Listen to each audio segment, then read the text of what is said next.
আমার চাকরি প্রত্যাশী ভাই বোনদের চাকরি না পাওয়ার কয়েকটি কিন্তু বড় কারণ রয়েছে, যে কারণগুলোর কারণে চাকরি পায় না অনেকে। তার মধ্যে সবচেয়ে অন্যতম যে কারণটা সেটা হচ্ছে যে পড়াশোনার ধারাবাহিকতা রক্ষা করা। দেখা যায় যে অনেকেই পড়াশোনার ধারাবাহিকতা রক্ষা করতে পারেন, যেমন হচ্ছে যে একদিন 10 ঘন্টা পড়লো, তারপরের দিন 3 ঘন্টা, তারপর দিন আর নেই, হঠাৎ করে 7 দিন পরে আবার পড়া শুরু।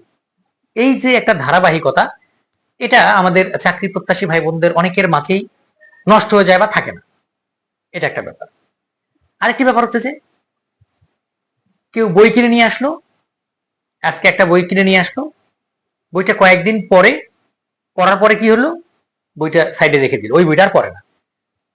মানে নতুন বই কিনে নিয়ে আসলো, বললো যে কিছুদিন পড়লো, অনেকের কাছে শোনে যে এই বইটা ভালো, নিয়ে আসে, নিয়ে এসে কিছুদিন পড়ার পরে সেই বইটা আর পড়ে না। দেখা যায় না, এই বইটা ভালো লাগছে না, অন্য একটা বই নিয়ে আসে। এই যে একটা কারণ। আর 3 নাম্বার যে কারণটা সেটা হচ্ছে যে কঠিন জিনিসগুলোকে এড়িয়ে চলা। মানে একটা কঠিন জিনিস সামনে আসলো, সেটাকে মানে হচ্ছে যে মানে সলভ না করে সেটা এড়িয়ে যাওয়া, যে সেটা আর পড়াশোনা করে না, থাক ওটা কি আছে পরে দেখবো, এই যে একটা ভাব, এটা একটা। আর 4র্থ নাম্বার আরেকটি বিষয় রয়েছে, সেটা হচ্ছে যে মানে অন্যকে দেখে হতাশ হয়ে যাওয়া।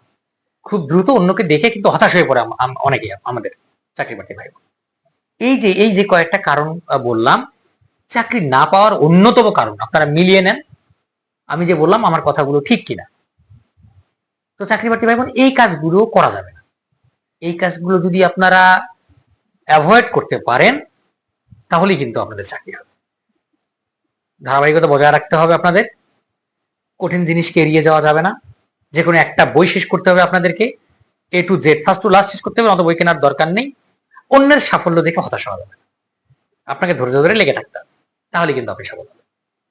তো চাকরি প্রার্থী ভাই বোন, আশা রাখি যে বুঝতে পেরেছেন এই কাজগুলো কখনোই করা যাবে না, আশা রাখি যে করবেন না আপনারা। তো এই ছিল আজকের মতো, ধন্যবাদ আপনাদের সবাইকে।